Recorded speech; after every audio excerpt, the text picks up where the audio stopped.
ദൈവത്തിന്റെ മക്കളെ പോലെ ആയിരിക്കണമെന്നല്ല ദൈവം ആഗ്രഹിക്കുന്നത്. That's A wrong terminology. അങ്ങനെ പറയരുത്. ദൈവത്തിന്റെ മക്കളെ പോലെയാകാനല്ല ദൈവം നമ്മെ കുറിച്ച് ആഗ്രഹിക്കുന്നത്. പിന്നെയോ ദൈവത്തിന്റെ മക്കളാകുവാൻ. Praise the Lord. We are to be his sons. നാം ദൈവ മക്കൾ എന്ന് വിളിക്കപ്പെടുവാൻ പിതാവ് നമുക്ക് എത്ര വലിയ സ്നേഹം നൽകിയിരിക്കുന്നു. നമ്മെ വിളിക്കേണ്ടതിന് ദൈവം ആഗ്രഹിക്കുന്നത് നാം ദൈവത്തിന്റെ മക്കളാകണമെന്നുള്ളതാണ്. ഒന്നാമത്തെ മനുഷ്യൻ ആദാം. സ്തോത്രം.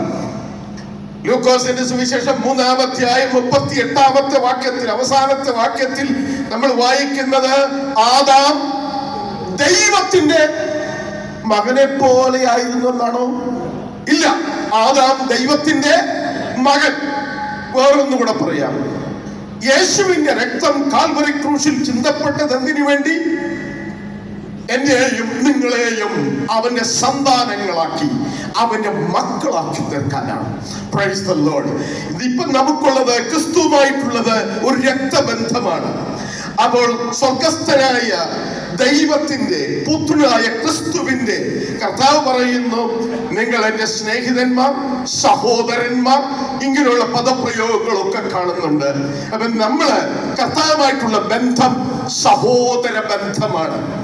ആ ഒരു ക്ലോസ്നെസ്സിൽ വന്നു കഴിഞ്ഞാൽ, അപ്പന്റെ മക്കളായി നമ്മൾ മാറിയാൽ, ഞാൻ പറയാം, നിങ്ങളുടെ ഉത്തരവാദിത്വം അപ്പൻ ഏറ്റെടുക്കും.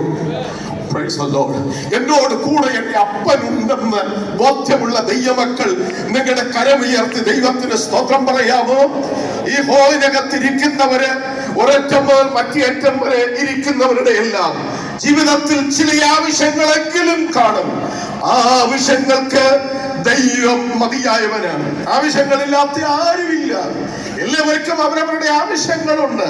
പക്ഷേ നമ്മുടെ ആവശ്യങ്ങളെക്കാൾ വലിയവനാണ് നമ്മുടെ ദൈവം.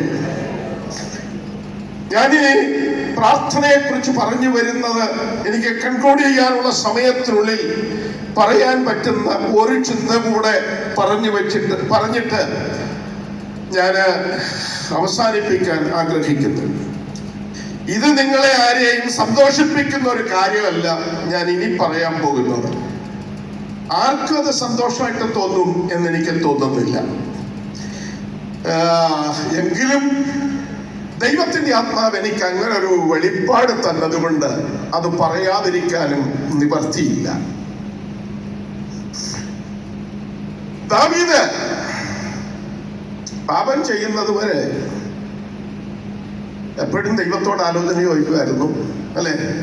ഞാൻ യുദ്ധത്തിന് പോകണമോ? 9 പ്രാവശ്യം ചോദിച്ചു. ഞാനത് ചെയ്യണോ? അപ്പൊ ആ സമയത്തെല്ലാം ചോദിച്ച ചോദ്യത്തിനെല്ലാം ദൈവം ക്ലിയർ ആയിട്ട് മറുപടി കൊടുത്തു. Yes, go. ഞാൻ കെയിലേക്ക് പോണോ? ഗോ. ഫിലിസ്തീനിലേക്ക് പോണോ? Yes, go. ഒരു ഡിലേയും വന്നില്ല. പാപം ചെയ്തു കഴിഞ്ഞപ്പോ സ്തോത്രം സ്ലോ ഡൗൺ ചെയ്തു. അതിനുശേഷം ചോദിച്ചില്ലെന്ന് പറയാൻ പറ്റില്ല. പക്ഷെ പണ്ടത്തെ പോലുള്ള ഫ്രീക്വൻസി കുറഞ്ഞു. ദൈവമായിട്ടുള്ള ക്ലോസ്നെസ്സും ദൈവസന്നിധിയോട് അടുത്ത് ചെല്ലാനുള്ള പ്രാഗൽഭ്യവും കുറെ കുറഞ്ഞു. അദ്ദേഹം ഒരു പാപം ചെയ്തു, അതിനെ നികത്താൻ വേണ്ടി അടുത്ത പാപം ചെയ്തു. സ്തോത്രം. പാപങ്ങൾ നിരവധി, ഒട്ടനവധി പാപങ്ങൾ ഒന്നിനു പുറകെ ഒന്നായി പട്ടികയിൽപ്പെട്ട പാപങ്ങൾ അദ്ദേഹം ചെയ്തു. പിന്നെ അദ്ദേഹത്തിന്റെ ഹൃദയത്തിൽ വല്ലാത്ത വേദന തോന്നി. ഞാൻ ഇതൊക്കെ ചെയ്തല്ലോ, പക്ഷാത്തപിച്ചു. നമുക്ക് സമയമുണ്ടായിരുന്നെങ്കിൽ 51 സങ്കീർത്തനം ഒന്ന് ഒരുമിച്ച് വായിക്കാമായിരുന്നു. അതും ഞാൻ ചിന്തിച്ച കാര്യമാണ്. അപ്പൊ പാപം കൊണ്ട് നിറയപ്പെട്ട ഒരു സമൂഹത്തിനകത്ത് നമ്മൾ ഇന്നായിരിക്കുന്നു. പക്ഷെ അതൊന്നും നമ്മളെ ലെവലേശം പോലും ബാധിക്കാതിരിക്കാൻ നിങ്ങൾ ശ്രദ്ധിച്ചോളണേ.